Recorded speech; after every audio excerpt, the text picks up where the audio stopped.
Hello, and welcome to Really Big Hat. My name is Jared, and this is Pokemon Stadium 2. This will be the first in a series of videos where I take on the entirety of Pokemon Stadium 2. I'm going to do the Gym Leader Castle, I'm going to do every cup, I'm going to do everything I can think of to finish this game, forwards, backwards, and sideways. So strap in, because this is going to be a good one. But before we jump into any battles, I want to briefly go over how I've actually trained these Pokemon. Now, I won't go over the entire process, but I'm going to cover the broad strokes here. So this is actually Pokemon Crystal Clear. This is a ROM hack of Crystal, which has a bunch of quality of life features.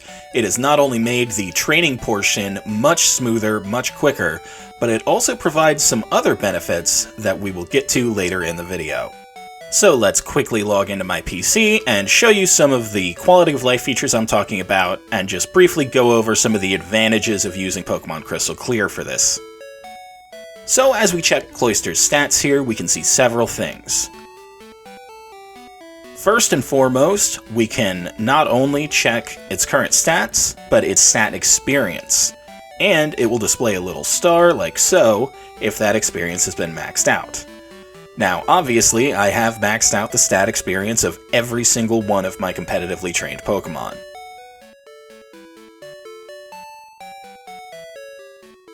You can also check your Pokemon's DVs here, and in most cases, they are going to be at the maximum of 15. And last but certainly not least, I do also want to mention that I have taken full advantage of the Battle Tutor feature that is available in Pokemon Crystal Clear, as you can see by this Scizor that knows Cross Chop. There's a lot of Pokemon like this who have received significant upgrades. So let's jump right into things and take on our first gym. Falkner leads the Violet City Gym, and there is one Bird Keeper to get through before we can face him. Here we get a quick preview of the opponent's team, where we can gauge it for weaknesses. I think I'm spying one particular weakness, in that he's only got flying types, and none of them are fully evolved. Let's see if this is something I can take advantage of. Will the challenger be able to overcome the waiting trainers and conquer the castle?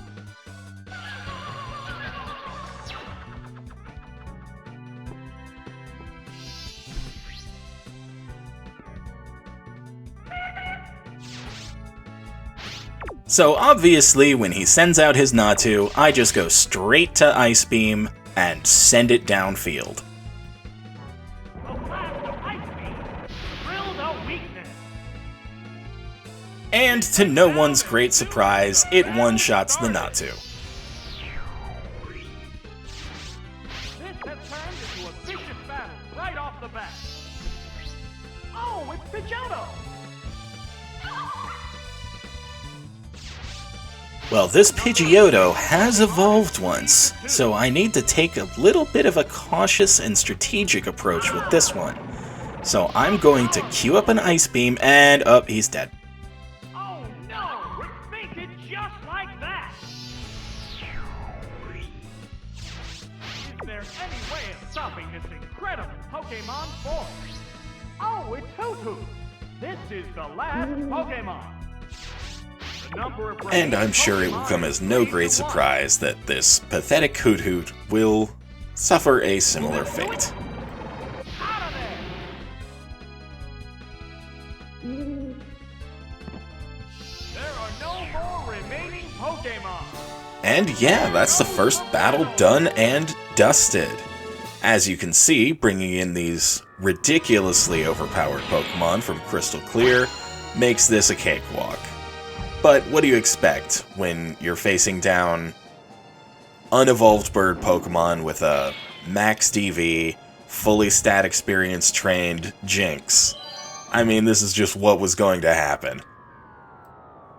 And this is still just round 1 of the Gym Leader Castle. There is a round 2 after all of this is said and done, where they do have stronger Pokemon. But in the meantime, let's see if Falkner can provide a little bit more of a challenge, even here in round 1. The first gym leader is Falkner, the flying type Pokemon user from Violet Gym. So I'm just gonna run this back with Jinx and see if she's capable of doing to Falkner what she just did to that first bird keeper.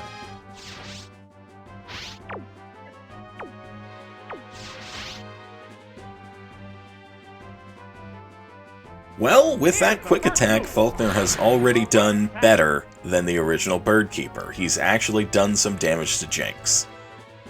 It's only a little bit of damage, and it immediately dies, but hey, you did some damage. Good job.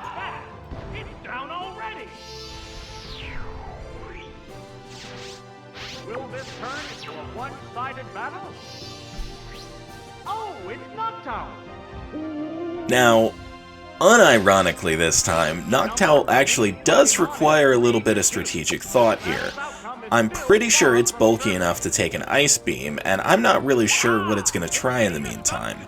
I was particularly concerned about Hypnosis or something like that, but it does just go for a Mud Slap, which is still a good thing to dodge. That accuracy drop would have been annoying.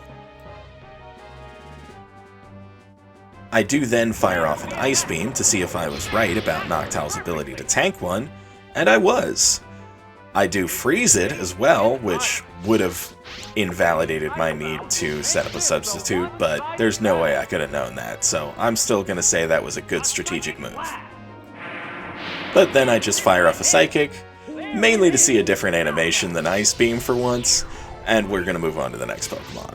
This has turned into a one-sided battle. Oh, it's Delibird.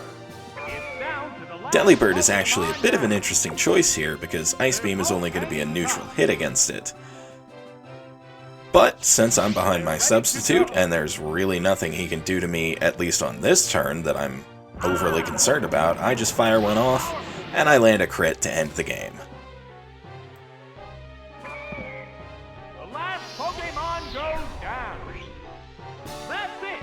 Stage Once again, this is an absolute testament to the power of bringing maximum potential Pokemon to a fight like this. I'm interested to see if anyone in round 1 of the Gym Leader Castle is going to be capable of standing up to me and providing any kind of meaningful resistance.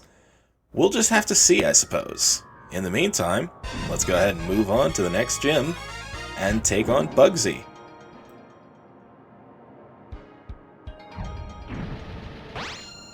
Well, I say that, but our first port of call is actually going to be the fearsome bug catcher Chaz.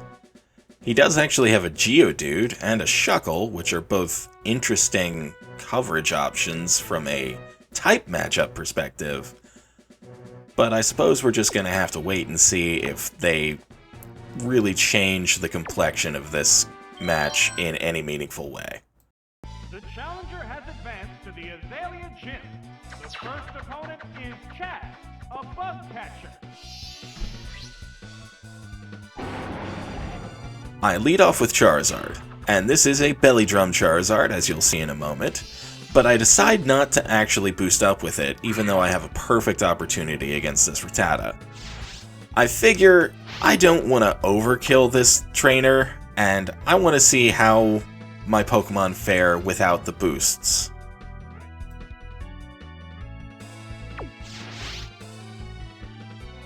So, in the spirit of that, I just queue up an Earthquake. And coming off of Charizard's less than great physical attack and the lack of stab, Rattata does actually survive an Earthquake here. And I'm forced to use another one next turn.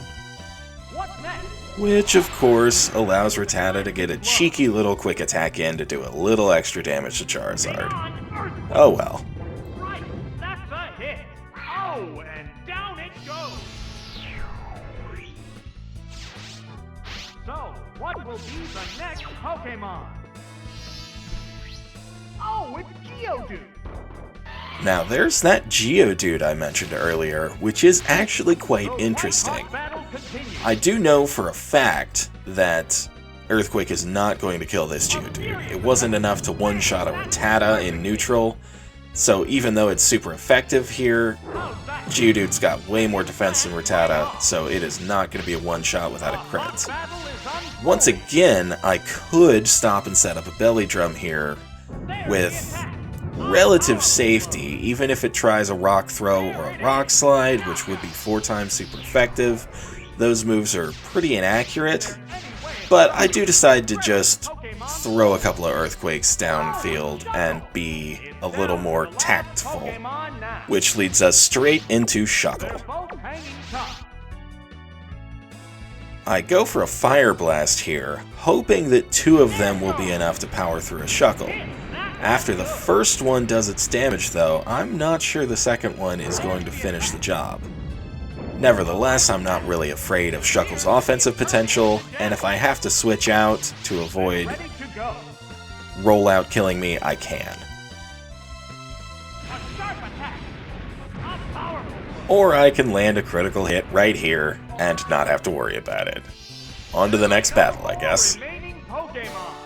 Once again, it would have been a relatively simple matter of belly drumming against the Rattata and then sweeping with earthquakes and rock slides for the Shuckle. But I didn't want to have to do that against a bunch of unevolved Pokemon and a Shuckle, so yeah, that's basically where I was coming from. I didn't want to have to do that. Anyway, we're moving on to the next trainer, and let's see if they got anything interesting. Well, considering we're at the Bug Gym, I'd call that entire team interesting. There's only one bug.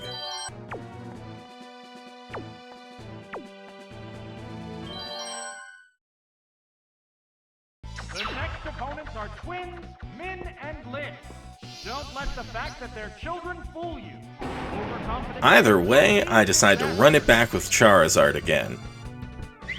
And this time, while I could probably very easily forego Belly Drum again, this time I wanted to show it off a little. So I am going to set up here and just absolutely wreck shop. Which actually turns out to be a pretty good move, considering they went for a charm of all things. Interesting trade. Regardless, if you're a Clefairy, a +4 attack Charizard and a +6 attack Charizard might as well be the same Charizard. It's overkill either way. Wow, a single hit brings it down. So, what will be the next Pokemon? Oh, it's Ladybug. Oh, you poor sweet summer child. Well, there's only one way this can end.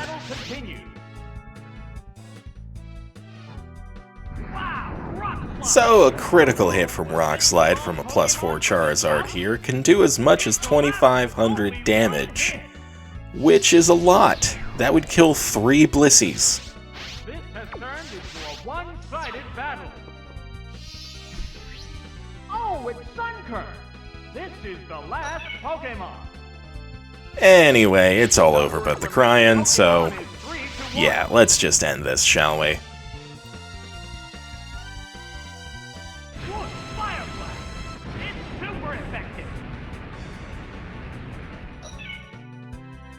This is starting to feel a little bit like bringing a knife to a fist fight, but what are you gonna do?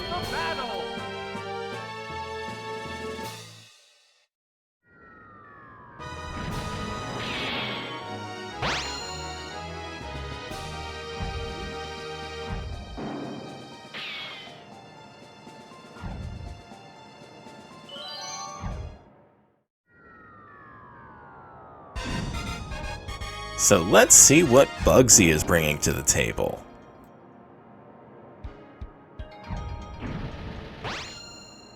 Pretty interesting spread here. A Weepin' Bell and a Pupitar as coverage options are interesting, I'll give them that.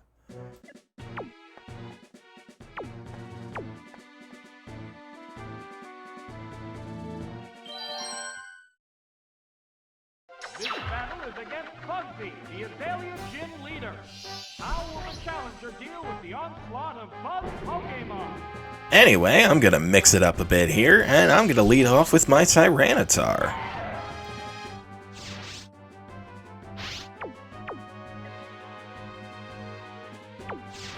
Both get ready to go. Scyther doesn't feel like much of a challenge here, so I'm just gonna send a Rock Slide downfield and see what happens. Wow, rock slide. Drill the weakness. Oh, that's what happens. As soon as the battle started. This has turned into a vicious battle right off the bat. Oh, it's Pincer. The number of remaining For this next one, I actually get a little bit complacent here. I completely forget the Pinsir can learn Submission pretty easily, so yeah. Luckily, it misses, but fool me once, you know, we're gonna switch out here. There's a big HP difference between the two combatants. Here comes a Pokemon switch. Oh, it's Zapdos! I send out Zapdos, who is easily able to tank a submission, and is probably going to be able to sweep the rest of Bugsy's team with Drill Pecks. What impact will this Pokemon switch have on the battle? Ow! Drill Peck! That's it! No surprise there, but let's see what Bugsy's last Pokemon is. There's only one Pokemon left to come out. Oh, it's Weepinbell! This is the Oh right, last it's Pokemon. Weepinbell. The number Well, of remaining Pokemon yeah, this is going to be 3 an to easy 1. one. Let's just wrap this up and go home, shall we? That had to hurt. That settles this battle. That's it. Stage clear. Not much to say about that one. Bit of a near miss with Submission there on the Pinsir, but honestly, it probably wouldn't have killed Tyranitar anyway, even if it connected, and then the recoil damage plus Rock Slide would have killed it right then and there, so it was really a bit of a non-issue. It was an oversight on my part, but certainly not an egregious one. Anyway, let's move on to the third gym and get ready to take on Whitney.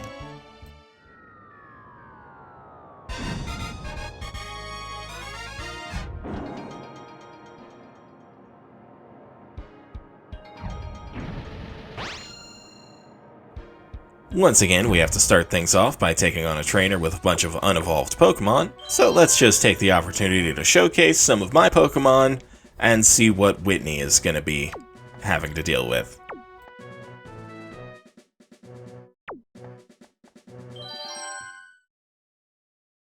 Next in line are the members of the Goldenrod Gym.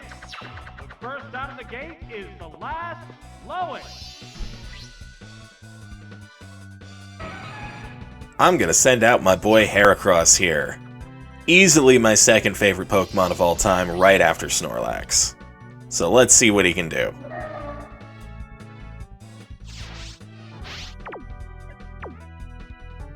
Thanks to the Battle Tutor in Crystal Clear, he now has access to Cross Chop. This increases his threat level dramatically by giving him access to a really strong fighting type stab move. This has turned into a vicious battle right off the bat.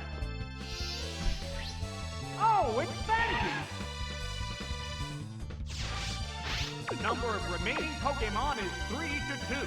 This battle I actually waffle back and forth here a bit between Cross Chop and Megahorn. Megahorn would have been a little bit stronger, but I decided to keep going with Cross Chop. It probably doesn't make much of a difference against a Fanpy of all things. I mean, we miss, but you're gonna miss with Cross Chop every now and then. Right off. Neither combatant is showing signs of fatigue yet. Vicious attack. What impressive impact! Our second attempt at a Cross Chop goes a bit better. We actually connect for some pretty solid damage. That did little damage.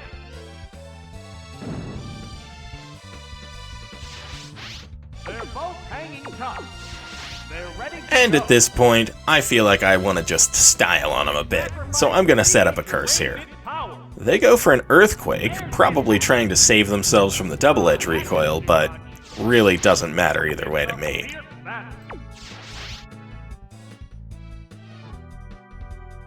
Anyway, I do decide to go for a Mega Horn here to finish things off. That's a hit.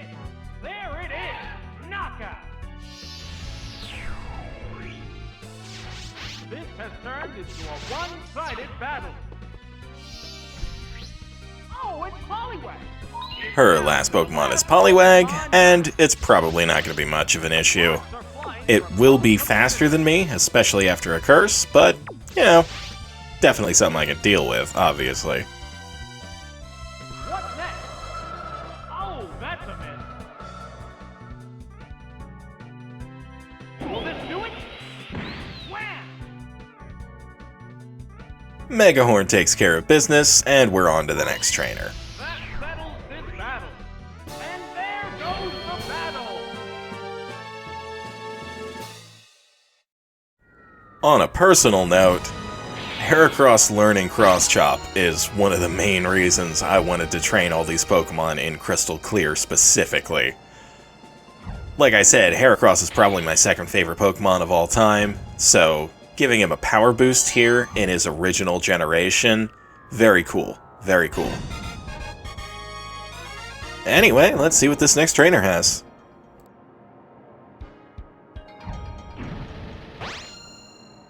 Another weird smattering of weak and or unevolved Pokemon. So, we're just gonna take care of business here and move on to Whitney with all due haste.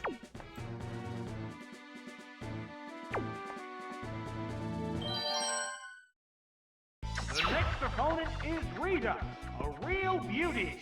Let's hope the challenger doesn't fall under the spell of this. So for this one, I'm actually going to showcase my Dragonite here. Well, one of my Dragonites. I have two.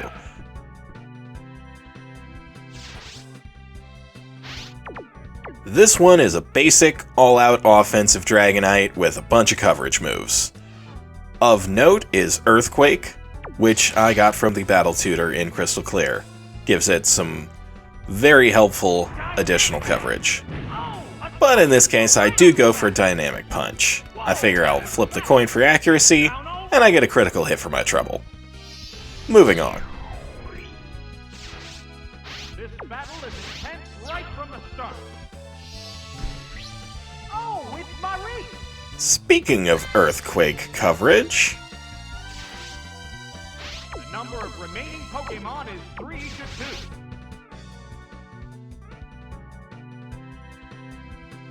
Hang on, Earthquake! That had to hurt. bonk. Oh no! It fainted just like that! Is there any way of stopping this incredible Pokemon force?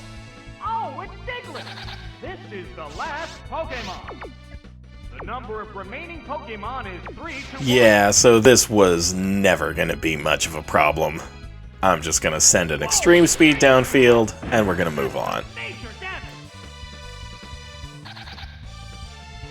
The last Pokemon goes down.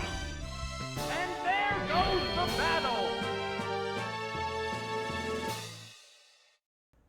And I think that one showcased that, at the very least for this first round of Gym Leader Castle Trainers, old school Pokemon is the way to go. Just get 4 really good attacking moves, and click the button that you think will do the most damage.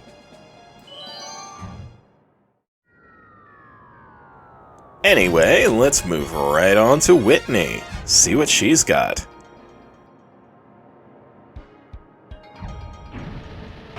So she lives up to her billing as the normal type gym leader, with only a Gloom for coverage, going off type.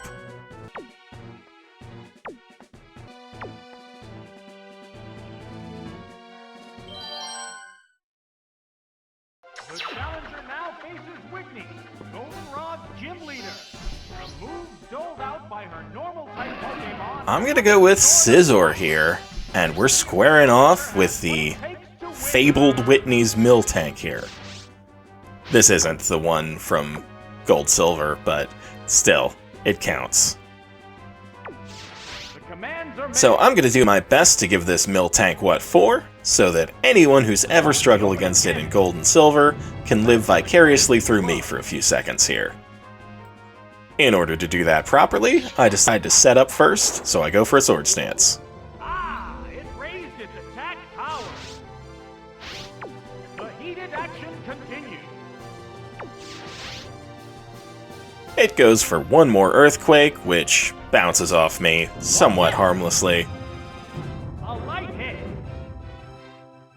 So I go for a cross chop here, and Whitney's mill tank goes down in one hit to a critical. Once again, this is probably sweet, sweet vengeance for anyone who's ever struggled against Whitney's mill tank.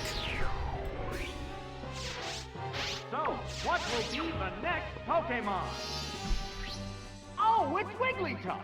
Will this battle So she sends out the downgrade in Wigglytuff, and I think you can already see where this is going. Predator? Oh, what's this? Bam! That worked perfectly. It collapsed with only Next. one hit. This has turned into a one-sided battle. Oh, it's Gloom! It's down to the last Pokemon now.